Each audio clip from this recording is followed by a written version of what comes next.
प्रेम से बोलो। आगे कथा में चलते हैं। श्रीमद् भागवत में बताया गया है कि सबसे पहला जो वर्णन आता है श्री राजा परीक्षित के जन्म का आता है। राजा परीक्षित और सुखदेव मुनि के जन्म का वर्णन आता है। महाभारत का युद्ध हुआ था। महाभारत के युद्ध के बाद में 18वें दिन दुर्योधन कुरुक्षेत्र के मैदान में मृत्यु के लिए तड़फ रहा था और उसके पास में उसका मित्र आता है अश्वत्थामा। अश्वत्थामा आकर के उससे पूछता है कि मित्र, तू इतना दुखी है, मुझे देखा नहीं जा रहा। तब दुर्योधन कहता है कि मित्र, वैसे मुझे इस बात का दुख नहीं है कि आज मैं मृत्यु को प्राप्त हो रहा हूं, क्योंकि दो योद्धा लड़ते हैं तो एक मृत्यु को प्राप्त होता है, एक ही जीवित बचता है और योद्धा का काम है वीरगति को जाना।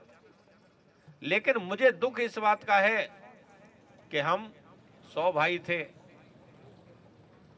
और पांडव हमारे जो दुश्मन थे वो 5 थे। हम सब के सब मारे गए और पांडवों में से एक भी ना मारा गया, इस बात का दुख है। वैसे मैं आपको बता दूं, कौरव जो थे वो 100 भाई सगे नहीं थे।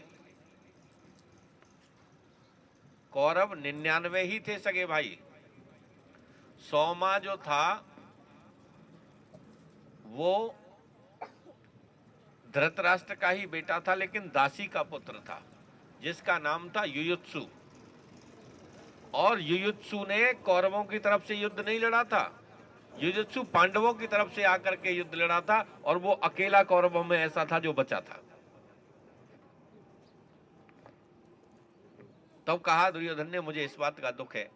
अश्वत्थामा ने कहा कि मैं सुबह तक किसी न किसी एक पांडव का शीश काट करके जरूर लाऊंगा। उधर युद्ध पूरा हुआ। भगवान श्री कृष्ण तो सब कुछ जानते ही थे।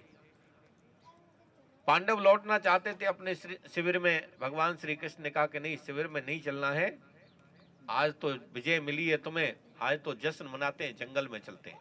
भगवान पांडवों को जंगल में लेकर के चले गए।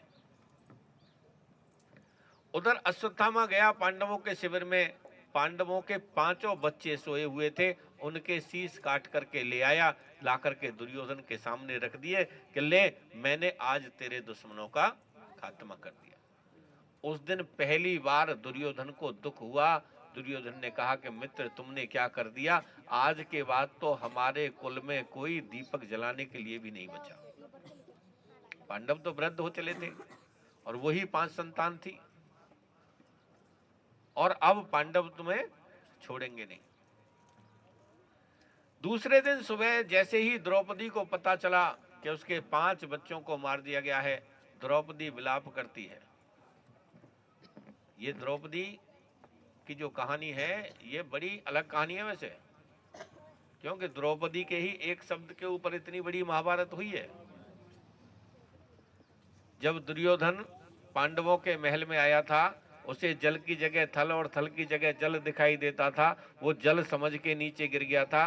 द्रौपदी ऊपर अटारी पर बैठी हुई अपने केस सुखा रही थी। तब उसने कहा था कि अंधस्य पुत्र अंधा, हंसते हुए कहा था।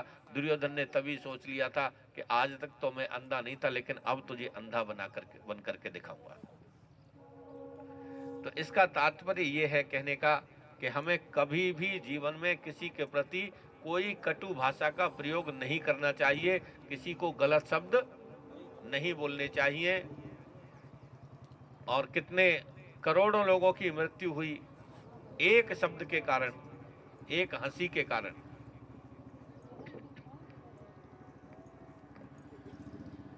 तो वो विलाप कर रही थी।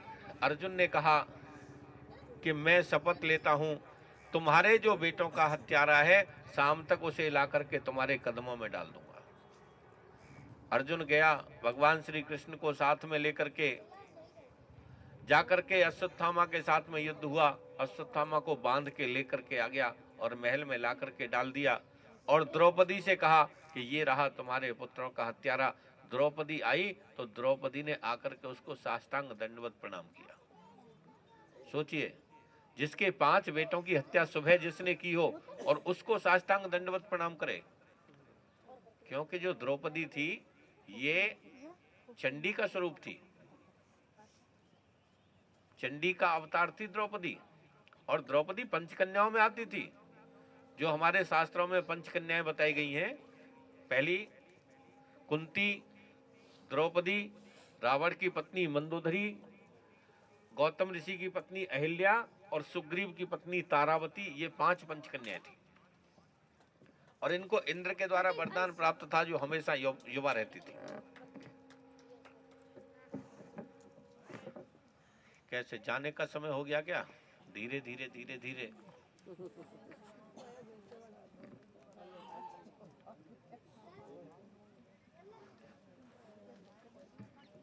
कोई बात नहीं है, 5 मिनट की कथा और है। परीक्षित के जन्म की कथा सुन लो, बाकी फिर कल सुना देंगे आपको।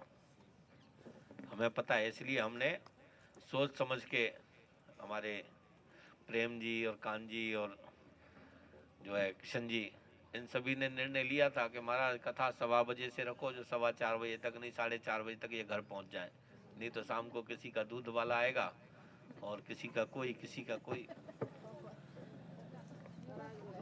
है। हाँ, प्रेम से बोलो। तो द्रौपदी आकर के साष्टांग दंडवत प्रणाम करती है और अर्जुन को कहती है इसको छोड़ दो। कि क्यों? जिसने तुम्हारे पुत्रों की हत्या की है। जब उसने बताया कि पहली बात तो ये गुरु पुत्र है, गुरु पुत्र का कभी वध नहीं करना चाहिए, और दूसरा ब्राह्मण है, ब्राह्मण का वध नहीं करना चाहिए कभी। अब अर्जुन को चिंता हुई। अब अर्जुन भगवान श्री कृष्ण की तरफ देखता है, क्योंकि व्यक्ति जब तक आनंद में रहता है, सुख में रहता है, तब तक उसे भगवान की याद नहीं आती। जैसे ही कहीं ना कहीं फंसता है, कहीं ना कहीं दुख मिलता है, तो भगवान की तरफ जाता है। अब भगवान से कहता है प्रभु क्या करूं? भगवान ने कहा मैं क्या करूं, मैंने तुझे पहले ही बताया हुआ है। भगवान ने तो भागवत गीता में सब कुछ बता दिया पहले ही कि क्या करना है। तो बताया कि ब्राह्मण का अपमान ही उसके वध के बराबर होता है। ब्राह्मण का यदि अपमान हो जाए तो वो ही उसके वध के बराबर है। उसका वध नहीं करना चाहिए, ब्रह्म हत्या का पाप नहीं लेना चाहिए कभी अपने सर पर। तब उसके मस्तक में मणि लगी हुई थी, वो निकाली और उसको वहां से श्रीहीन करके भेज दिया। लेकिन जैसे ही वो गया, वो और ज्यादा क्रोध में आया। उसने जाकर के ब्रह्मास्त्र छोड़ दिया, जो अभिमन्यु की पत्नी उत्तरा के गर्भ में जो बालक पल रहा था उसको मारने के लिए। वो उधर गया, भगवान श्री कृष्ण जाने की तैयारी कर रहे। तभी भगवान श्री कृष्ण के पास में कुंती आई दौड़ी दौड़ी। कुंती ने कहा कि प्रभु आप जा रहे हैं तो हमें जीवन में आप आशीर्वाद देते जाओ। बोले बताओ बुआ श्री क्या आशीर्वाद चाहिए? कि हमें आशीर्वाद चाहिए कि जीवन में हमें दुख मिले। केवल कुंती ने ऐसा वरदान मांगा है जो हमें दुख मिले। भगवान ने कहा बुआ श्री आप क्या मांग रहे हो? आपको पता है क्या मांगा है? कि हाँ मुझे पता है। क्योंकि जब जब हमारे ऊपर दुख आया, जब जब हमारे ऊपर कोई परेशानी आई, तो आपने हमारा साथ दिया है। इसीलिए आप हमारे साथ रहें, आपका हमें आशीर्वाद मिलता रहे, इसलिए हमें दुख चाहिए जीवन में। कुंती ने कहा है कि सुख के माथे सिल परो, जो नाम हृदय से जाए, बलिहारी व दुख की, जो पल पल नाम रटाए। दुख अच्छा है जो भगवान की याद तो दिलाता है। और वैसे भी जब हमें दुख मिलता है तो समझ लेना उस समय भगवान याद कर रहे हैं। जब दुख मिलता है तो समझ लेना भगवान याद कर रहे हैं। अब हमें उस समय भगवान को याद जरूर करना आप। तभी उत्तरा दौड़ी दौड़ी आई और कहा कि मेरी जान बचाओ, एक जलता हुआ अग्नि का पुंज मेरे गर्भ की तरफ आ रहा है। तो भगवान ने अंगुष्ठ का रूप लेकर के उसके गर्भ में प्रवेश किया और उस बालक की रक्षा की, ब्रह्मास्त्र को शांत किया।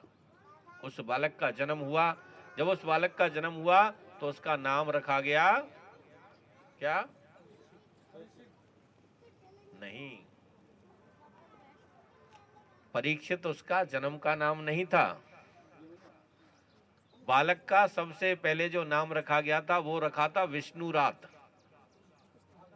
लेकिन जब वो बालक थोड़ा सा बड़ा हुआ तो सबकी परीक्षा लेता था, सबसे पूछता था कि क्या तुमने मेरी माँ के गर्भ में मेरी रक्षा की, क्या तुमने मेरी माँ के गर्भ में मेरी रक्षा की। इसलिए उसका नाम पड़ा परीक्षित। असली नाम था विष्णुरात, बाद में नाम पड़ा उनका परीक्षित। बोलिए परीक्षित जी महाराज की। तो इस तरह से श्री परीक्षित जी का जन्म होता है। अब सुखदेव जी के जन्म की कथा आपको कल श्रवण कराएंगे। कल आपको सही 1:15 बजे यहाँ पर पधारना है। 1:15 बजे नहीं, 1 बजे। आप 1 बजे आओगे तभी हम 1:15 बजे आएंगे। और महाराज आप 4 बजे आए तो फिर हम 5 बजे आएंगे।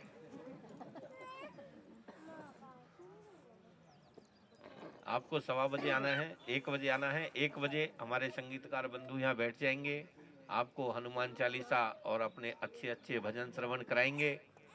और उसके बाद में फिर कथा शुरू होगी। मुख्य धारा की जो कथा है वो कल से प्रारंभ होने वाली है, जब श्री सुखदेव जी का आगमन हो जाएगा।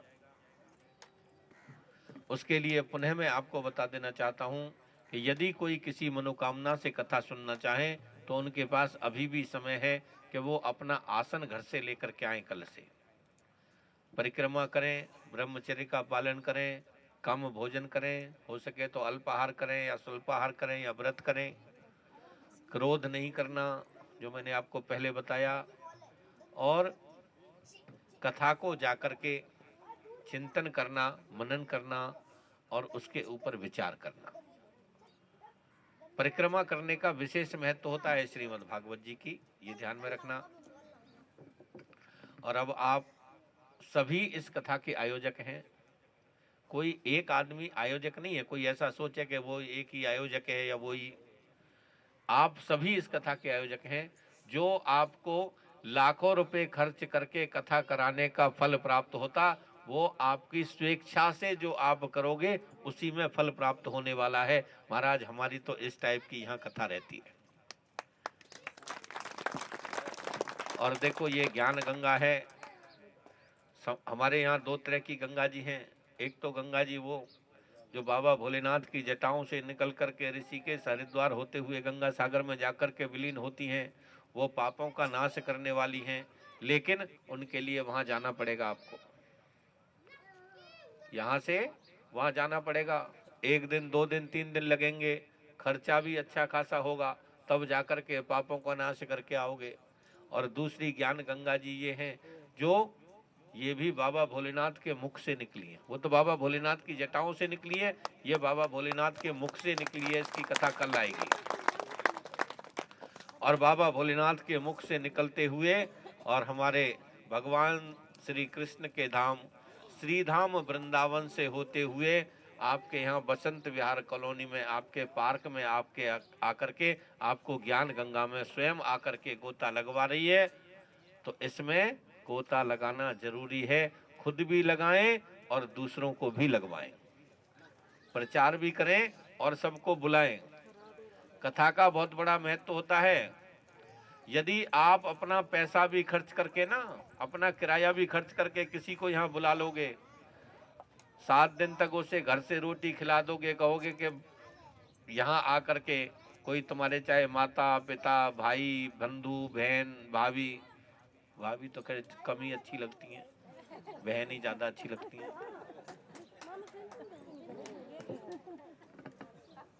हमें तो देखो समाज की बात है, अब समाज में जैसा देखते हैं वैसा बताना पड़ता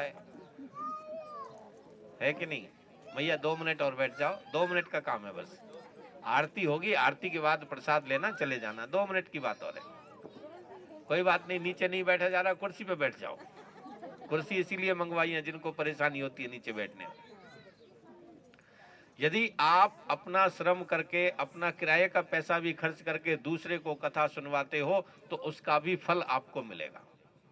लेकिन ये उसे मत बता देना कि तेरा फल हमें लेना है इसलिए तुझे बुला रहे, नहीं तो महाराज अपने दुख से कोई दुखी नहीं है, दूसरे के सुख से ही दुखी है। तो हम आपसे उपेक्षा कर सकते हैं? कल से एक एक दो दो श्रोता साथ में ले आओगे हैं? कौन कौन ले आएंगे? जरा हाथ उठा के बताना। देखो बताओ महाराज हैं? एक बात बताऊं आपको, क्षमा चाहता हूं यदि आपको बुरी लगे तो, पर मेरे तो जो मुंह पे आ जाती है मैं कह देता हूं। आप अच्छे खासे हो, खाते पीते हो, जीते जागते, घूमते फिरते हैं, एक एक दो दो आदमी नहीं ला सकते। जिसकी मृत्यु हो जाती है ना, मुर्दा भी अपने लिए 4 आदमी ढूंढ लेता है? मुर्दा भी अपने लिए 4 आदमी ढूंढ लेता है। तुम खाते पीते जीते जागते पे 2 आदमी नहीं ढूंढे जाएंगे कथा में लाने के लिए?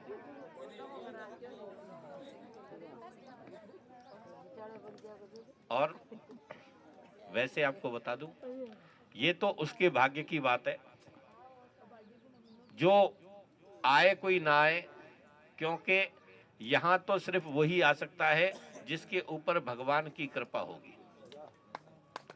जिसके ऊपर भगवान की कृपा नहीं होगी वो नहीं आ सकता। लेकिन हमें अपना प्रयास जरूर करना चाहिए, हमें दूसरों को बताना जरूर चाहिए, कहना जरूर चाहिए। और फोन पे ले जाओ, फोटो खींच के ले जाओ, बैनर लगा हुआ है पीछे कथा का, आगे भी लगा हुआ है, स्टेटस डाल दो, लोगों को बता दो कथा चल रही है। और अब आपको कैसी कथा लग रही है कैसी नहीं लग रही है तो हमें पता नहीं। अब बहुत बढ़िया लग रही है तो वो तो कल की संख्या देख के पता चलेगा। कल यदि संख्या बढ़ेगी आपकी तो समझेंगे बढ़िया लग रही है, नहीं तो फिर वैसे ही मुंह देख के कह रहे हो।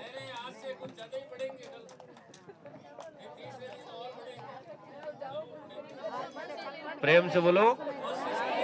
और दूसरा, आप सभी से देखो मेरा एक और निवेदन है, हाथ जोड़ के मेरी विनती है सभी से कि जैसे आप यहाँ आते हैं या हम आपके यहाँ से निकल के जाते हैं उतरते हैं, तो आप सभी से निवेदन है कोई भी हमारे पैर ना छुए। हाथ जोड़ के विनती आपसे।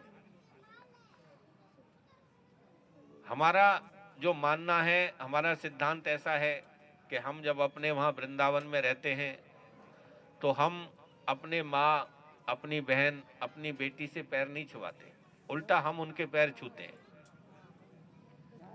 तो हमारे लिए आप सब भी हमारी माँ, हमारी बहन और हमारी बेटी जैसी हैं, तो फिर आपसे ही हम पैर क्यों छुआएंगे?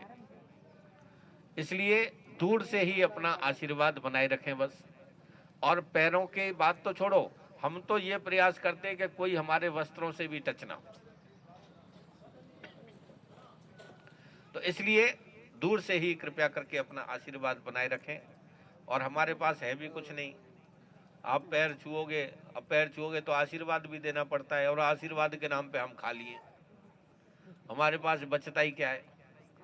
तो यहाँ तो ऐसे समझ लो जैसे कोई घड़ा रखा हो नलके के नीचे, अब नलका उसमें खोल दो और वो नीचे से उतना ही फूटा हो, तो महाराज उसमें पानी थोड़ी रुकेगा, वो तो ऊपर से खोलोगे नीचे से निकल जाएगा। अब हम तो जैसे अपना जितना थोड़ा बहुत भजन कर पाते हैं, वैसे तो भजन का ज्यादा समय मिलता ही नहीं है, और थोड़ा बहुत कर पाते हैं तो कोई ना कोई कैसे ही ना कैसे ही आशीर्वाद के रूप में ले ही जाता है, तो हम तो खाली के खाली रह जाते हैं। तो आपको देंगे क्या हम? आपको इसलिए पैर छूने तो अपनी सासू माता के पैर छुओ, अपने ससुर के पैर छुओ, अपने पति के पैर छुओ, अपने जेठ जेठानी के पैर छुओ। महाराज वहाँ पिता के पैर छुओगे, वहाँ से आशीर्वाद मिलेगा, वो आपका कल्याण करेगा। यहाँ से आशीर्वाद लेने से कोई फायदा नहीं है। आशीर्वाद उनका लो, उनका आशीर्वाद, बुजुर्गों का आशीर्वाद आपके जीवन में काम आने वाला है। प्रेम से बोलो।